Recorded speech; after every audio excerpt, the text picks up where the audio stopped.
ഒരു ചോദ്യവും അതിന് ചേരുന്ന ഉത്തരങ്ങളും മറുസൈഡിലുണ്ടാവും.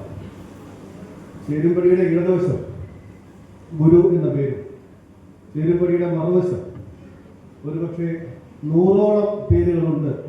അതിൽ ഗുരുദേവന്റെ പേരില്ലെങ്കിൽ മലയാളിക്ക് ആ ചോദ്യമേ തെറ്റായി. ആകെ മലയാളിയുടെ മനസ്സിൽ പതിഞ്ഞുപോയ രൂപമാണ് ഗുരു.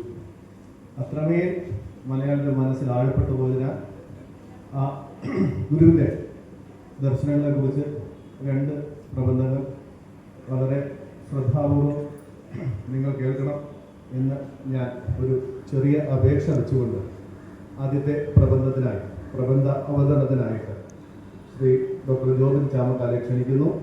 അദ്ദേഹത്തിൻ്റെ പ്രബന്ധത്തിൻ്റെ പേര് കുന്തല്ലിപ്പാട്ടിൻ്റെ യോഗ ദർശനാഭിമുഖ്യങ്ങൾ എന്നതാണ്.